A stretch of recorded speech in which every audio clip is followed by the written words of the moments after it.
आप देख रहे हैं न्यूज नाउ 24/7 ताज़ा खबरों के लिए हमारे साथ बने रहें। इस बजट का बहुत ढोल पीटा जा रहा है कि बड़ा क्रांतिकारी, बड़ा अच्छा बजट, बड़ा विकसित भारत का बजट है। यह बजट क्या है मान्यवर? पूरे देश को पता चलना चाहिए कि भारत माता की सेना रक्षा के लिए जो बजट आता है उस बजट में कटौती करने का काम किया गया। कृषि का बजट 3.2% से 20% से घटाकर 3.15% किया गया। स्वास्थ्य का बजट 1.97% से घटाकर 1.85% किया गया। आप कहते हैं आप दुनिया की 5वीं बड़ी अर्थव्यवस्था है, 5वीं बड़ी अर्थव्यवस्था है। अरे ये तो सच्चाई बताइए कि ये 5वीं बड़ी अर्थव्यवस्था किसके लिए है? आपने चंद पूंजीपतियों का 16 लाख करोड़ रुपए माफ किया। ये इस देश की सच्चाई है। आपने 16 लाख करोड़ रुपए पूंजीपतियों का माफ किया। आपने 14 देश के प्रधानमंत्रियों ने जितना कर्जा लिया उससे दोगुना कर्जा अकेले आपकी सरकार ने लिया। अब मुझे लगता है एक ही योजना बाकी रह गई है मान्यवर। वो योजना है कि हमारी भारत की सरकार, आदरणीय नरेंद्र मोदी जी की सरकार अगली योजना लेके आएगी कि इस देश के नौजवानों को मुफ्त में 5 करोड़ कटोरा बांटा जाएगा। भीख मांगो योजना। आप दलितों से, पिछड़ों से, आदिवासियों से, अल्पसंख्यकों से, मुसलमानों से नफरत करने का काम करते हैं। ये आपकी सच्चाई है। इनका बजट पढ़ रहा था मान्यवर, जेलों को भी इन्होंने कम बजट दिया। अरे जेल का बजट तो बढ़ा दीजिए, 300 करोड़ रुपए जेल का बजट बढ़ा दीजिए।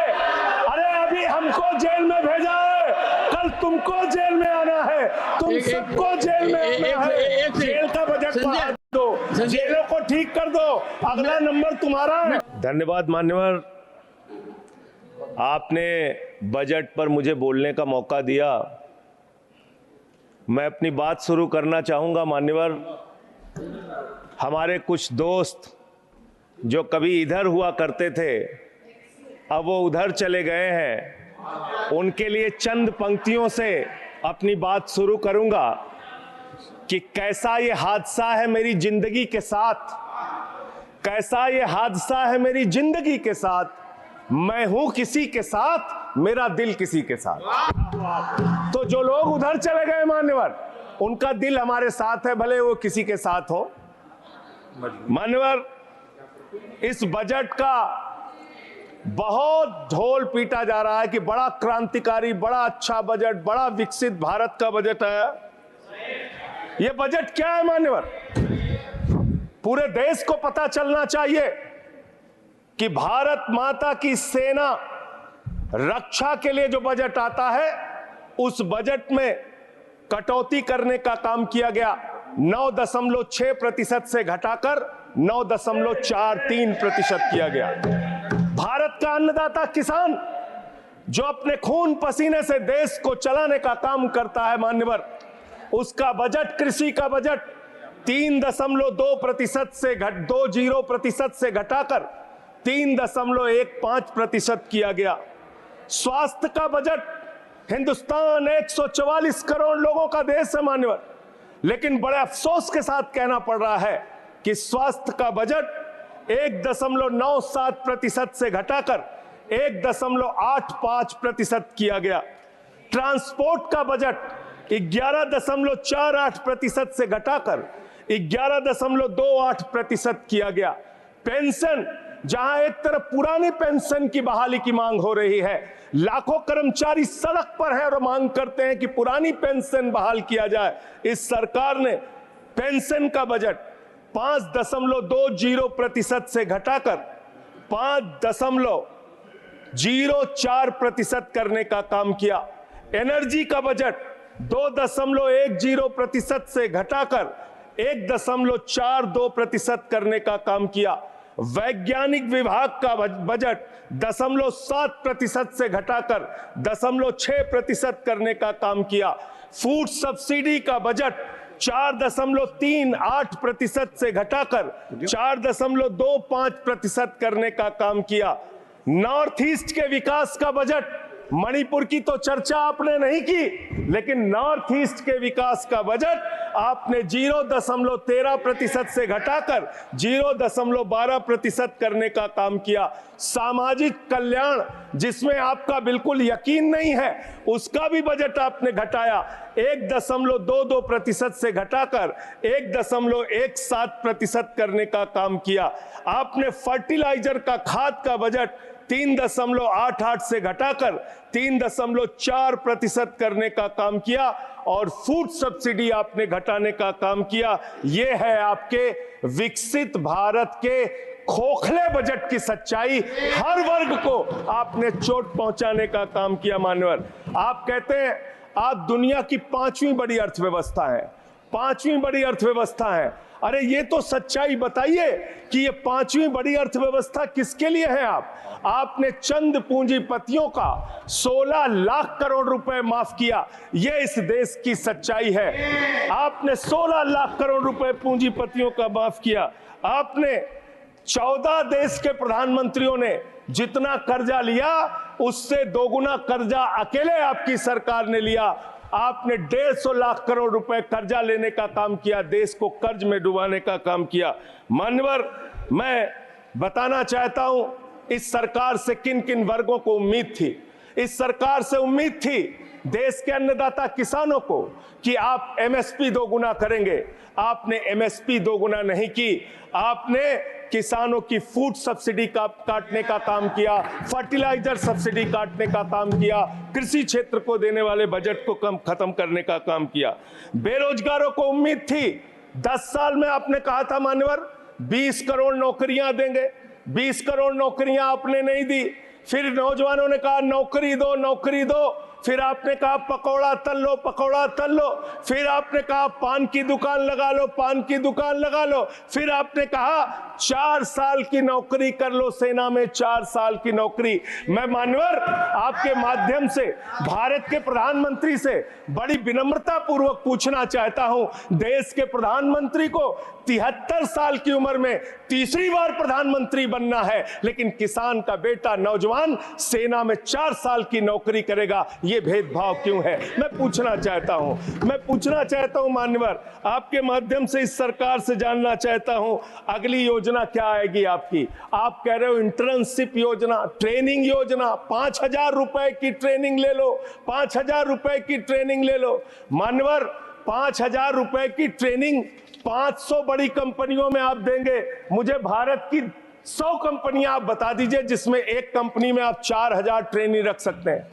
एक कंपनी बता दीजिए जिसमें आप 4,000 प्रशिक्षु आप रख सकते हैं ट्रेनिंग के तौर पे। ये भी आपका आंकड़ा सिर्फ एक जुमला है, इसके अलावा कुछ नहीं है।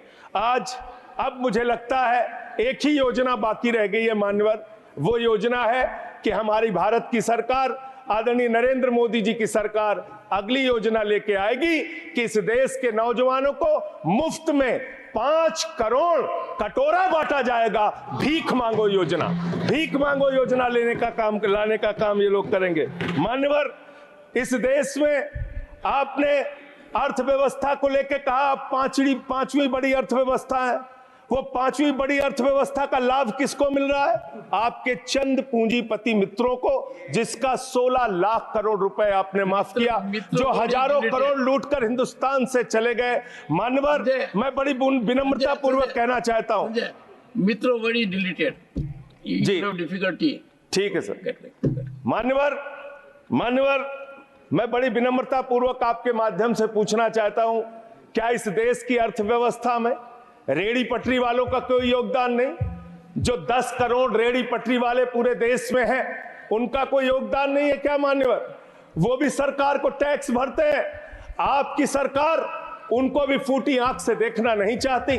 आपने रेड़ी पटरी वालों को कहा अपने नाम के आगे नेम प्लेट लगाओ, अपने नाम के आगे नेम प्लेट लगाओ। हिंदुओं की, मुसलमान, दलितों के पीछे आदिवासी हो, क्या हो ये बताओ। मैं पूछना चाहता हूं आपके माध्यम से सरकार के कहना चाहता हूं मान्यवर, अगर नेम प्लेट लगवाना है तो लगवाइए गले में नेम प्लेट। नीरव मोदी के गले में नेम प्लेट लगवाइए कि 20,000 करोड़ रुपए हिंदुस्तान का वो बाकी है। लगवाइए नेम प्लेट। 10,000 करोड़ रुपए विजय माल्या हिंदुस्तान का बाकी है। लगवाइए नेम प्लेट गले में ललित मोदी के कि 3000 करोड़ रुपए हिंदुस्तान का लूट के भाग गया। लगवाइए नेम प्लेट मान्यवर।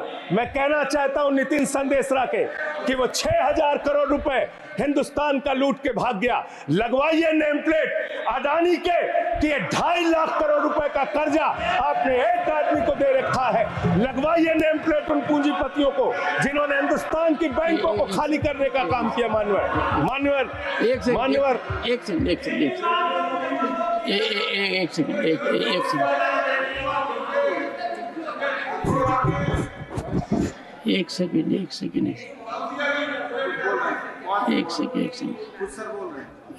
Honorable member, and you are a senior person. Sanjay ji, you are a senior person. धारा प्रवाह में आप काफी कुछ कह गए फिगर्स के बारे में, बाकी तो you can make your point, no difficulty about it. One second.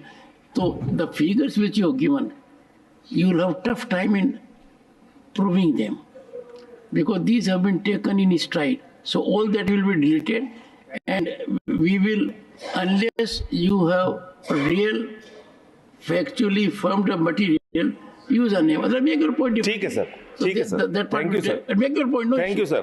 मानवर, मैं तो ये कहना चाह रहा था आपके माध्यम से कि इस तरह के काम देश के अंदर नहीं होने चाहिए। भारत एक धर्मनिरपेक्ष राष्ट्र है और हम जानते हैं अपनी सामाजिक व्यवस्था में, मैं जानता हूं इनके मन में दर्द होगा मान्यवर, अभी चुनाव हारे हैं ये उत्तर प्रदेश में, तो वहां पर अगर कोई बोर्ड लगाएगा जाटव ढाबा, एक सेकंड, जाटव ढाबा कोई लगाएगा, कोई अपने ढाबे के आगे अगर वाल्मीकि ढाबा लिखेगा तो आप लोग उसके यहाँ खाने नहीं जाओगे। मैं जानता हूं आपकी मानसिकता। आप वो लोग हैं जिन्होंने भारत के तत्कालीन राष्ट्रपति श्री रामनाथ कोविंद जी को प्रभु श्री राम के मंदिर के शिलान्यास में नहीं बुलाया। आप वो लोग हैं जिन्होंने मौजूदा राष्ट्रपति श्रीमती द्रौपदी मुर्मू जी को राम मंदिर के उद्घाटन में नहीं बुलाया। आप दलितों से, पिछड़ों से, आदिवासियों से, अल्पसंख्यकों से, मुसलमानों से नफरत करने का काम करते हैं। ये आपकी सच्चाई है। इसलिए नेम प्लेट मत लगवाइए। नेम प्लेट लगवाना है तो जिन्होंने देश की बैंकों को लूटा है उनका नेम प्लेट लगवाइए। और मान्यवर, मैं आपसे, आपके माध्यम से इस सरकार से कहना चाहता हूं, इनका बजट पढ़ रहा था मान्यवर, जेलों को भी इन्होंने कम बजट दिया। अरे जेल का बजट तो बढ़ा दीजिए, 300 करोड़ रुपए जेल का बजट बढ़ा दीजिए। अरे अभी हमको जेल में भेजा है, कल तुमको जेल में आना है, तुम सबको जेल में आना है। जेल का बजट बढ़ा दो, जेलों को ठीक कर दो, अगला नंबर तुम्हारा है, तुम्हें जेल में आना है। मिस्टर संजय जी, कम जेलों को तो ठीक कर दो, अगला नंबर तुम्हारा। जी, मैं जेल के बजट पे बोल रहा हूँ मानवर, मैं जेल के बजट पे बोल रहा हूँ। 300 करोड़ दिया, इनको जेल में आना है। वन सेकंड, सदन के नेताजी से मैं अनुरोध करूंगा कि ये बहुत मार्मिक अपील है जेल का बजट बढ़ाने के लिए, और इस पर आप गौर फरमाइए। धन्यवाद सर, धन्यवाद सर। ठीक है ना, धन्यवाद सर। एक पृष्ठभूमि भी है मान्यवर, इसका ध्यान रखा जाएगा। में इन्होंने न्यायपालिकाओं के लिए जो बजट रखा वो नाकाफी है। 5 करोड़ केसेस पेंडिंग है इस देश के अंदर, और 6 लाख लोगों को पूरे देश में जेलों में रखा गया है, जिसमें करीब 76% अंडर ट्रायल है। इसका मतलब आपका मकसद न्याय दिलाना नहीं है, आपका मकसद किसी मामले की सच्चाई तक पहुंचना नहीं है, आपका मकसद है पकड़ पकड़ के एक एक व्यक्ति को जेल में डालना। आपने दिल्ली के मुख्यमंत्री को, जिनकी शुगर 36 बार 50 से नीचे जा चुकी है, आपने दिल्ली के मुख्यमंत्री को पकड़ के जेल में डाल दिया। नहीं अनवर, अब इनको बार बार मौका मत दीजिए, मुझे अपनी बात बोलने दीजिए। I am not yielding sir, I am not. आपसे 2 बार काम हैबिट बना लिया इन्होंने सर। दिल्ली के मुख्यमंत्री को सर इन्होंने पकड़ के जेल में डाल के रखा, दिल्ली के शिक्षा मंत्री को इन्होंने 2 साल से जेल में रखा, दिल्ली के स्वास्थ्य मंत्री को इन्होंने 2 साल से जेल में रखा। आप एक एक विपक्ष के नेता को पकड़ पकड़ के जेल में डालते हैं। हेमंत सोरेन को मुख्यमंत्री को जेल में आपने रखा, संजय रावत को जेल में रखा, अनिल देशमुख को जेल में रखा, सबको पकड़ पकड़ के आप जेल में रखते हैं। बंगाल के 3 मंत्रियों को आपने पकड़ के जेल में रखा। आपका मकसद ट्रायल कराना नहीं, न्याय दिलाना नहीं, आपका मकसद हम लोगों को पकड़ के जेल में रखना है। जितना जेल में डालोगे, मैं आपसे कहना चाहता हूं, जितना जेल में डालोगे उतना गर्त में जाओगे। जिसने भी ये राजनीति की है उसका समापन हो गया है। अभी 240 पे पहुंचे हो, कल 24 पे पहुंचोगे, इसके बाद 2 पे भी आओगे। मैं जो 1-2 मिनट और मैं बस अपनी बात खत्म करूंगा, मेरे टाइम से उसको काट लीजिएगा। मान्यवर, भेदभाव की बात, सबसे भेदभाव इनको करना है। मुसलमानों से भेदभाव, सिखों से भेदभाव, ईसाइयों से भेदभाव, दलितों से भेदभाव, पिछड़ों से भेदभाव, और अब राज्यों से भेदभाव, राज्यों से भी भेदभाव, महिलाओं से भेदभाव, राज्यों से भेदभाव। क्या भेदभाव किया सर इन्होंने? 2,32,000 करोड़ रुपए, 2,32,000 करोड़ रुपए दिल्ली के लोगों ने सरकार के केंद्रीय खजाने में टैक्स के रूप में दिया, जीएसटी और इनकम टैक्स के रूप में। बदले में हमको कितना मिलता है? 0।